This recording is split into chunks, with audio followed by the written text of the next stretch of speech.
बिस्मिल्लाहिर्रहमानिर्रहीम। अस्सलामुअलैकुम। आज मैं आपको जो रेसिपी बनाना सिखा रही हूँ यह है कैरी की चटनी। बहुत ही सिंपल, बहुत ही टेस्टी और बनाने में इतनी आसान कि अगर आप इसको एक दफ़ा बना लेंगे तो आप यकीनन इसको बार बार बनाना चाहेंगे, क्योंकि ये बहुत ही टेस्टी बन के तैयार होती है। अभी जैसे कि कच्चे आम जो है वो अभी मार्केट में आ चुके हैं और कैरी की बहुत डिफरेंट रेसिपीज़ बनती हैं, तो हमने आज आपके लिए ये वाली रेसिपी सेलेक्ट की है। तो आए फटाफट से रेसिपी देख लेते हैं किस तरह बनेगी। यहाँ पे मैंने 150 ग्राम जो है वो कैरी ली है और अच्छी फ्रेश कैरी आपने लेनी है और इसको जो है अच्छे से वॉश करना है आपने, और वॉश करके आपने इसको ग्रेटर की मदद से ग्रेट कर लेना है। आपके पास मोटा वाला ग्रेटर हो तो उससे भी कर सकते हैं, बारीक वाला हो उससे भी कर सकते हैं, ये आपकी चॉइस के ऊपर है।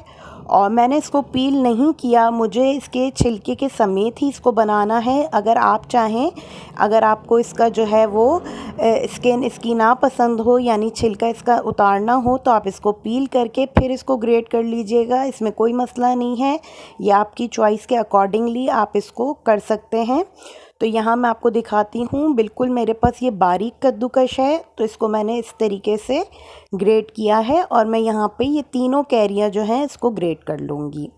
तो यहाँ पे मैंने कैरियों को अच्छे से ग्रेट कर लिया है और अब आ जाते हैं इसको पकाने का प्रोसेस क्या है वो भी मैं आपको दिखाती हूँ। तो यहाँ पे देखें कितने अच्छे से ये ग्रेट हो गई है। इसको ग्रेट करने से जो है ये पकने में भी बहुत आसानी हो जाती है और इसका जो कुकिंग टाइम है वो भी कम हो जाता है, इसका फ्लेवर भी काफ़ी अच्छे से इन्हेंस हो जाता है। तो अब आपने एक पैन के अंदर ये सारा जो है ग्रेट हुआ हुआ जो है कैरी जो है ग्रेटेड जो है वो इसमें ऐड कर देनी है। और जो है इसमें फिर मैं ऐड करूँगी 100 ग्राम्स के करीब शुगर। आप चाहें तो शुगर की जगह गुड़ डाल सकते हैं, या अगर आप ब्राउन शुगर यूज़ करते हो तो आप वो भी ऐड कर सकते हैं। जो भी आपकी फैमिली में या आप जिस हिसाब से जो भी पसंद करते हो चीज़, आप वो ऐड कर लीजिएगा। अब कैरी को जो है आपने चीनी के साथ अच्छे से मिक्स कर लेना है और फिर आपने फ्लेम को ऑन कर देना है। हमने इसमें कोई एक्स्ट्रा पानी वगैरह नहीं ऐड करना। जो कैरी की अपनी नमी है, या जो अपनी जो उसकी सब्जियों में से जितना भी इसमें से नमी रिड्यूस होती है, तो वो तो अभी थोड़ी देर में आप देखेंगे कि इसमें से जो है पानी रिड्यूस होना शुरू हो जाएगा और शुगर भी उसी पानी में डिज़ोल्व हो जाएगी। मैंने इसमें कोई पानी ऐड नहीं किया, बस मीडियम टू लो फ्लेम पे आपने इसकी जो कुकिंग का पूरा प्रोसीजर है वो आपने इसी तरीके से करना है।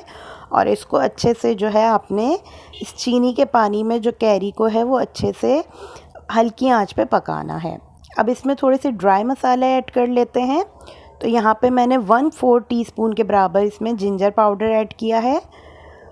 गार्लिक पाउडर नहीं ऐड करना, जिंजर पाउडर है। और हाफ़ टी स्पून इसमें मैंने सॉल्ट ऐड किया है और 1 टीस्पून मैं इसमें भर के जो है कश्मीरी लाल मिर्च पाउडर जो होता है वो ऐड कर रही हूँ। रेड चिली पाउडर नहीं ऐड किया मैंने, कश्मीरी मिर्च का पाउडर जो होता है वो ऐड किया है। और ये सारे ड्राई स्पाइसेस डाल के आपने इसको अच्छे से करना है मिक्स। तो कश्मीरी लाल मिर्च डालने से इसमें जो है बहुत अच्छा सा फ्लेवर आ जाएगा। अगर आपके पास ना हो तो आप जो है half teaspoon red chilli powder डालिएगा। ज़्यादा जो है रेड चिली पाउडर डालने से क्या होगा कि ये बहुत ज़्यादा मिर्चें इसमें बहुत ज़्यादा हो जाएंगी, तो और जो है आपकी ये चटनी खाने के काबिल नहीं रहेगी। इसीलिए आपने जब अगर इसमें रेड चिली पाउडर ऐड करना है तो वो कश्मीरी लाल मिर्च की क्वांटिटी के अल्टरनेट में आपने इसको हाफ़ ऐड करना है। अब यहाँ पे मैं इसको लिड लगा के 5 से 7 मिनट के लिए छोड़ दूँगी, ताकि जो है हमारी जो कैरियाँ हैं वो अच्छे से सॉफ़्ट हो जाएं और अच्छे से गल जाएं। तो यहाँ पे आप देखें कितने अच्छे से ये सारा जो है वो मसाले आपस में जो है पक गए हैं। और जो हमने इसमें स्टार्टिंग में चीनी ऐड करी थी उससे इसमें काफ़ी ग्लॉसी सा जो है वो आपको शाइन नज़र आ रही है।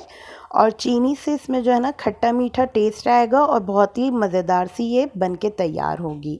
लास्ट में आपने 1/4 टीस्पून इसमें ज़ीरा पाउडर ऐड करना है और इसको मिक्स करना है और बिल्कुल लो फ्लेम पे इसको छोड़ देना है।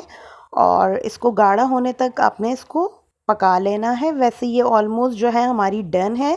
इस टाइप की कंसिस्टेंसी आपको नज़र आना शुरू हो तो आप इसका फ्लेम जो है वो ऑफ़ कर दीजिएगा। तो यहाँ पे हमारी जो है कैरी की खट्टी मीठी सी जो चटनी है वो ऑलमोस्ट बन के तैयार हो गई है। और अब मैं इसको जो है वो फ्लेम को कर दूँगी ऑफ़ और आपको दिखाऊँगी इसकी फ़ाइनल लुक। तो यहाँ पे मैं आपको इसकी फ़ाइनल लुक दिखा रही हूँ। बहुत सारी चीज़ों में आप इसको इस्तेमाल कर सकते हैं, खाने के साथ आप इसको सर्व कर सकते हैं और काफ़ी टेस्टी और अच्छी बन के तैयार होती है। तो इसी उम्मीद के साथ अपना बहुत सारा ख़्याल रखिएगा और मुझे अपनी दुआ में याद रखिएगा। अल्लाह हाफ़िज़।